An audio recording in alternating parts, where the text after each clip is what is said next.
Hello and welcome to this week's Journey Further Book Club video catch-up.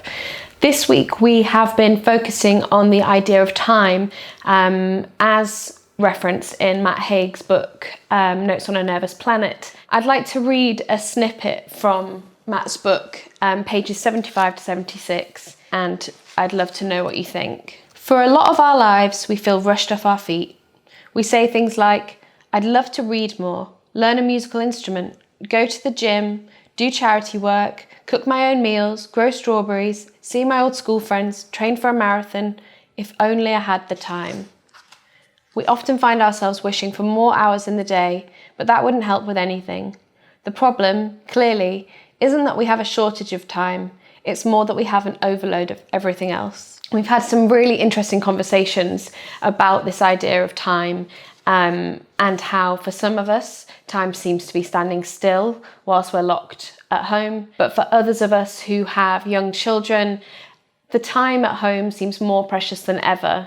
And there's a weird mix between the two. I'd love to know how you're finding the time passing during lockdown. If you're finding you have an abundance of time and you are motivated to work on new skills and hobbies, or if you're finding that that time is taken up even more than usual, and how that is affecting you. On to examples of performance marketing excellence that we've enjoyed this week.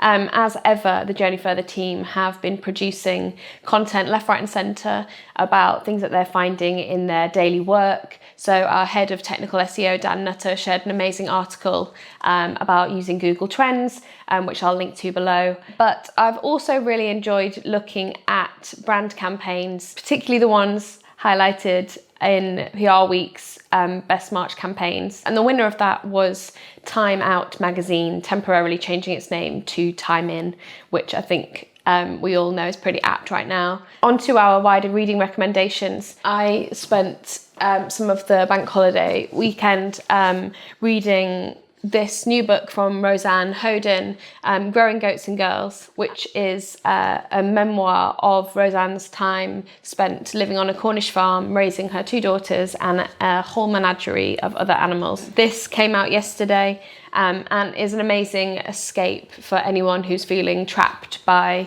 our current situation and craving a bit of nature and wildlife. So do pick that up. I also have been revisiting this very battered copy of Fellow Maquis' Jog On. Fellow Maquis writes quite prolifically about her mental health struggles with OCD, anxiety and depression. I just think it's a really accessible book. It's not about beating your PB or running faster than anyone else, but it's about the way that running helped her to break through some of her dark times. I'd really recommend it to anyone who's interested in mental health and the connections between physical and mental well-being. And the final book I wanted to recommend this week is Experimentation Works, which is not a usual read for me, but it was recommended by Johnny Longdon, who is the experimentation director here at Journey Further. And next week he will be hosting a webinar about how to analyse and optimise your landing page for the best business results. So